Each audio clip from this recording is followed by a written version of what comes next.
एक बार इस बच्चे से इसके गणित के टीचर ने कहा कि साबित करो कि ये एक ट्रायंगल है। फिर उस बच्चे का जवाब सुनकर आप भी हैरान हो जाएंगे। उसने कहा कि आपका बेटा मोहन मेरी ही क्लास में पढ़ता है, पर मैं कैसे मान लूं कि वो आप ही का बेटा है। पहले इस बात को साबित करिए। जिसके बाद उसे स्कूल से निकाल दिया गया। वो लड़का और कोई नहीं बल्कि आचार्य रजनीश थे, जिन्हें आज हम ओशो के नाम से भी जानते हैं। पर क्या ओशो एक ढोंगी गुरु थे? आखिर क्यों लोग उन्हें सेक्स गुरु भी कहते हैं और उन्हें अपनी जिंदगी में इतनी सारी कंट्रोवर्सीज का सामना क्यों करना पड़ा, आइए जानते हैं। हम इस दुनिया में जरूर हैं, मगर हम इस दुनिया के नहीं।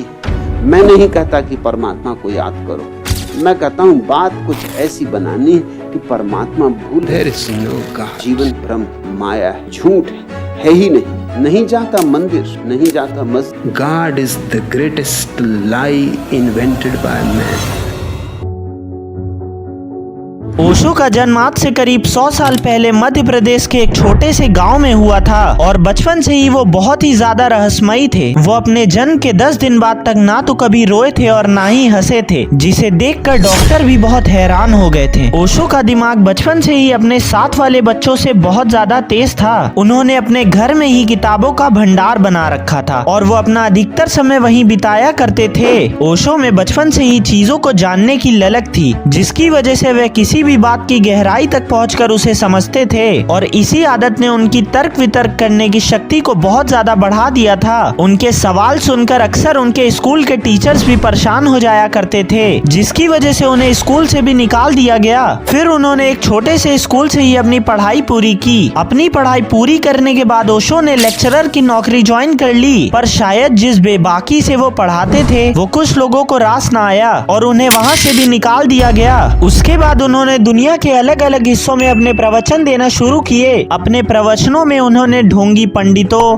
मौलवियों और बाकी धर्म गुरुओं की खुलकर आलोचना की। उनका मानना था कि भगवान किसी मंदिर, मस्जिद या चर्च में नहीं होता, वो इंसान के अंदर ही होता है। वो अक्सर कहते थे कि हमारी आंखों में अंधविश्वास की पट्टी बंधी हुई है, जिसकी वजह से हम क्या कर रहे हैं, क्यों कर रहे हैं, हमें कुछ भी नहीं पता और ये ढोंगी पंडित, मौलवी और प्रीस्ट ही हमें अंधविश्वास में ढकेल रहे हैं। वो अक्सर कहते थे कि जिंदगी किसी भी तरीके के नियम में बंद कर चलने के लिए नहीं बनी। जीवन तो एक उत्सव है, जिसे हमें हंसकर, खेलकर और जैसे मन में आए वैसे जीना चाहिए। हमें कभी भी अपने किसी भी तरह के इमोशन को दबाने की कोशिश नहीं करनी चाहिए। जो जैसा है उसे वैसे ही अपनाना चाहिए। इसीलिए उनके आश्रम में लोग शांत रहने की बजाय जोर जोर से चीख चिल्लाकर ध्यान लगाते थे, जिससे उनकी सारी अनकही इच्छाएं बाहर निकल सके। और एक बार जब वो अंदर से पूरी तरीके से खाली हो जाएंगे, तभी वो संपूर्ण सत्य को समझ सकते हैं। वो सेक्स के भी बारे में अपने विचार दुनिया के सामने खुलकर रखते थे, जो कुछ लोगों की सोच से बहुत अलग था, जिसकी वजह से उन लोगों ने इन्हें सेक्स गुरु भी कहना शुरू कर दिया था। ओशो मानते थे कि ये जरूरी नहीं कि हम सिर्फ एक ही इंसान से प्यार करें, हमें एक साथ कई लोगों से प्यार हो सकता है और अपनी इन इच्छाओं को दबाकर हम केवल अशांत ही होंगे। इसीलिए उनके आश्रम में कोई भी किसी के साथ भी फिजिकल रिलेशन बना सकता था। ओशो शादी के भी सख्त खिलाफ थे। उनका मानना था कि शादी से इंसान बंध जाता है। ओशो बाकी धर्म गुरुओं से बहुत अलग थे। उन्होंने कभी भी अपनी बातों को मनवाने के लिए जोर जबरदस्ती या किसी डर का सहारा नहीं लिया।